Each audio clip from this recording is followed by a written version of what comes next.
We shall now invite Mr. Puah from the Postgraduate Diploma in Education program to deliver his valedictory speech.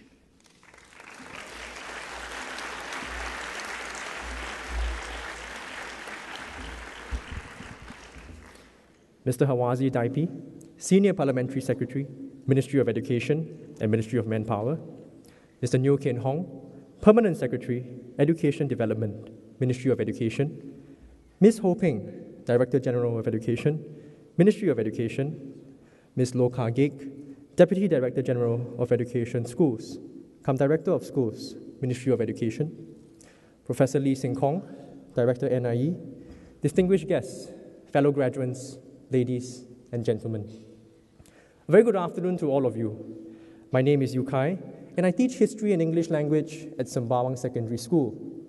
To the members of the audience, thank you for joining us graduates in celebrating the first of what would hopefully be many more milestones in our professional journey as educators.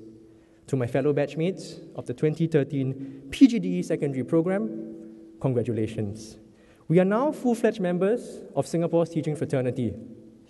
Today marks the day where we graduate from having to hand up homework to having to chase students for them, from having to worry about getting to class on time to having to worry about whether our students will turn up for class. As we bid farewell to our short-lived time as postgraduate student teachers, it is apt to reflect on what we've learned over the past year. Broadly speaking, we've learned how to teach our various assigned subjects in the classroom and how to operate within the milieu of the larger education system. Some lessons have stood out more than others. We've learned, for example, that putting your teaching material on PowerPoint doesn't quite make your lesson ICT enabled. We've learned that classroom management is a much more sophisticated art than the raising of one's voice, and is definitely not about the proficient use of a feather duster. We've also learned that when a member of Singapore's teaching fraternity talks about a Swiss roll, there is more than half a chance that he or she is talking about something that cannot be eaten. But perhaps more important and more valuable are the insights we've gained outside the framework of formal instruction. The 10 weeks of practicum, in particular, gave us the opportunity to marry theory with practice and to understand firsthand how the pedagogies and policies we learnt about in NIE are operationalized in schools. Despite being posted to different schools, I think I speak for everyone when I say that practicum was a sobering experience, a painful but necessary reality check of sorts. It was in practicum that we realized that students in schools don't quite conform to the perfect students of our imagination. Students in schools rarely comprehend everything we say at the first time of asking. They do not have all the correct answers to our questions. They do not magically self-organize into groups, nor do they submit flawless work on time all the time. They have mood swings and limited attention spans. Like many of you, I struggled with this reality for a time. I asked myself, why aren't the students motivated? Why can't they be more self-directed? Why did they not seem to care? But not long after, I realized I was asking the wrong questions. Or rather, in my frustration, I have forgotten to ask myself the most basic and the most important question of all. That is, why am I here? Why are we here in the teaching service? For it is precisely because our students are not yet motivated that they need us to inspire them. It is precisely because our students are not yet self-directed that they need us to extend a guiding hand. And it is precisely because our students do not yet know how to care for themselves that they need us to show concern for them. Throughout the year, we have been constantly asked, what does it mean to teach? What does it mean to be a teacher? These are questions of teacher identity, questions that guide our actions and beliefs as educators. These are also difficult questions, for while no one is going to dispute that the fundamental purpose of a teacher and of teaching is to educate the young, there is no common consensus on what exactly is meant by this in practice.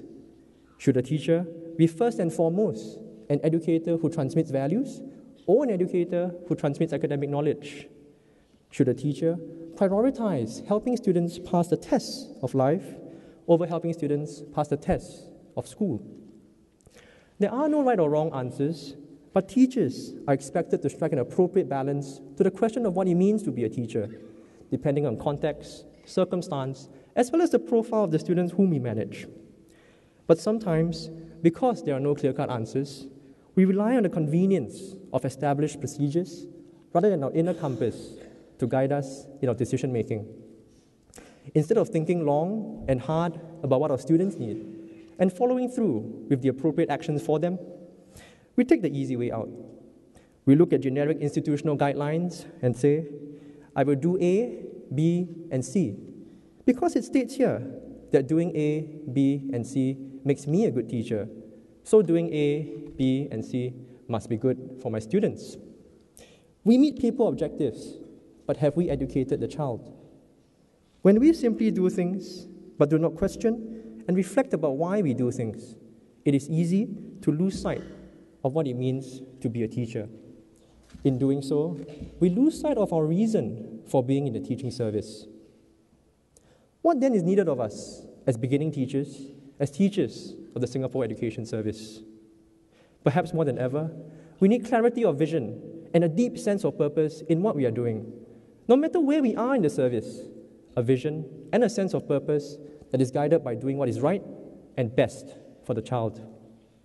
It is this inner compass that will guide us to do what is best and what is necessary to help the child succeed in whatever conditions they are in. It is this inner compass that will guide us to not simply do things, but to do things right. And when the going gets tough, on days when we feel stretched in so many different directions, it is this inner compass that will keep us going by reassuring us that it will all be worth it in the end. It is said that it takes an entire village to raise a child. Like the child of this proverb, we are who we are today only because we have had the benefit of guidance given to us by many people over the course of our lives. Some of them are here with us today. Our parents, loved ones, teachers, and friends allowed us to make mistakes over and over again. More importantly, they helped us to learn from these mistakes. They gave us second chances. They believed in what we could do when we ourselves were blind to our own capabilities. Like these people who have raised us, we will need faith, fortitude, and patience to raise the next generation. Fellow graduates, let us continue to support one another as we join the teaching fraternity to shape the future of our nation. Thank you.